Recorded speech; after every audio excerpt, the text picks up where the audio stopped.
Ukungalungiswa kwendlela kulo mmandla kwixesha eligqithileyo kwakhokhelela ekubeni kutshe iinqwelo zesebe ezisemaluti, nalapho kwabonakala iinqwele zokusebenza ezindleleni zimile kusithiwa akukho diesel.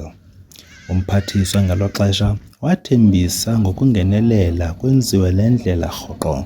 Abahlali abasebenzisa le ndlela edibanisa eli nelaseLesotho badikwe yeyokosa. Ongumququzeleli ophambili uNkosinathi Mbatha uthi banentlungu. Intlungu yethu yile nto bangabanayo asihoywanga ngurhulumente wethu.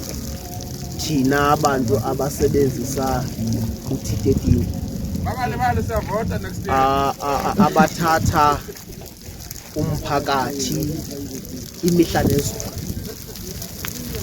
Intlungu yethu ke apha ikhoyo ke yinto bangabana kudala sicela, kodwa ke sisezawuqhubeka sicele into bangabana sicela ukwenzelwa indlela. Eyona nto esikhalisa kakhulu yindlela, ayikho enye into ebasilele apha singathi sikhala ngayo engenye ngaphandle kwendlela, kuba kuye kwafumaniseka uba ngoku sesisebenzela ama-repairs. Awusenayo imali okwazi ukuyibhajetha wena uthi le yami ibhajethi. Ezi moto ziyakwelita mhlekazi, kodwa ngoku zikwelita njena uyofumaniseka into yoba ngoku sesingene kuma-areas amaninzi ngenxa yento yoba kuvela le namhlanje uthenge uphetshe, kuvele le ngomso uthenge uphetshe. Senzitsho ayikho into esisayisebenzayo manithi asisebenzi ngoku. Amagosa endlela tata wam ayasihlukumeza kakhulu, kuba ke ndiye ndithi mna umntu wenza wakhe umsebenzi, kodwa ke kufumaniseka uba ewenza nje lo msebenzi wakhe akayazi yami ingxaki uba iphi. Ndivuka ndistarta imoto ekuseni, imoto irayithi, ii-lights zonke ziyalayita, kodwa xa ndifika phaa kubo kufumaniseka uba sekukhona le light inefault. Ayenziwanga yenye into ngaphandle kwale ndlela igxokogxoko. Ukhale ngelithi bayaxhatshazwa zizipesi kuba bayaziwe okokuba iinqwelo zabo zophuka ngokukhawuleza. Kuba nabo basitshajela nalaa nto babasukuse into ethile endaweni ethile bayizise ematatiyeni. Ngoku ufumaniseka uba umzekelo xa ndiseThekwini mhlawumbi ndivakatshile ndifika eSpurs ndifuna into ethile, ndifika phaa itshiphu mhlawumbi nge-less than 200 rand.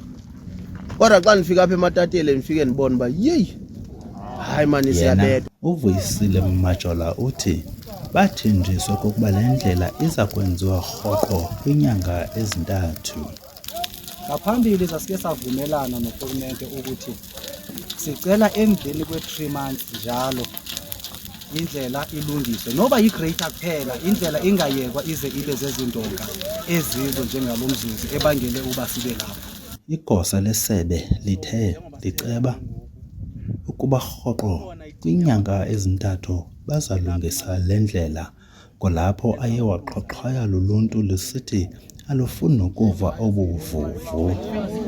Xa isilungiselela le ndlela while isebe lisenza ii-plans njengoba kubonakala into yoba eyona nto ifuneka ngamandla yi-gravel, kuzawube indlela ikwazi ukuhambeka. Mhlawumbe sithembise nangentothi each and every 3 months sizawuzama ufaka iblade.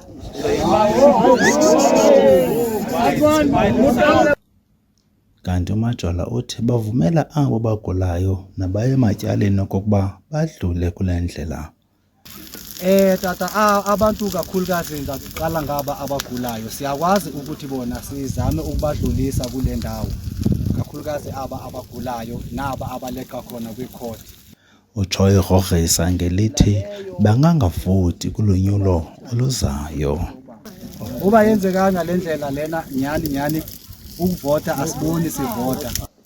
Umasipala wasematatiyele nobeka ingafunwa nokubonwa ngabaqhankqalazi ucele icebisa ngelithi makubekho amagama abantu abahlanu abazathi basebenze nabo ukubancedisa baqhagamshelane neziphathamandla zesebe. Sicela kanje, sicela ze nisinyulele abantu nina ngokwenu, abantu esizawukwazi ukuthi sincedisane nabo phaya ofisini, sifowunele iphondo sithethe basondele, ngoba le nto etshiwe ukuthi mhlawumbe ibudget ayikho ithintini ingaphezulu kumagosa la akule level. sikwazi ukuthi department nani lapha no MEC nanku kuvalwe indlela abantu banezithembiso bazinikwayo sikwazi ukuthi sidibanise lonto ize ithi ke ngoma sibuya size kuni siyazi ukuthi sithi kuni kuzawenze ku1 no2 no3 kutsho aba bantu abasemandleni bokwenza lonto. So sifuna ukuthi abazali isengathi sinyanyamezelana and njengoba silapha sicela ni kamnandi ke ukuthi umasipala bakhalane ukuthi athethe sivile naleyo kodwa bazali sicela nina ninodwa khake nithi sifonelana nabani masithi nanku emisi mhlawumbe ucela uthetha nobani nisinikeze abo bantu sizawushiya kuna inawenziwa sithi bazali thina into ekhona silapha namhlanje sifikile siyabona nansi indlela ivaliwe amapolisa siyabulela ukuthi mabebona into engolhlobo bazisucwango and into sibulela abazali akukho into eniyenzayo ephazamisa nomthetho into ekhona nifuna indlela ilungiswe and anilwi namntu into enifuna ukuthi ke makuphendulwe into endlela. Abahlali bathi basayivala le ndlela de kulungiswe. So ngoku silinde bona ke ngoku bazosiqalela lonto leyo ukuthi abana budget yendlela sizobona ukuthi ke ngoku senza njani basipromisa ngokuthini futhi njengoko beqelile ukusipromisa kungenzeki.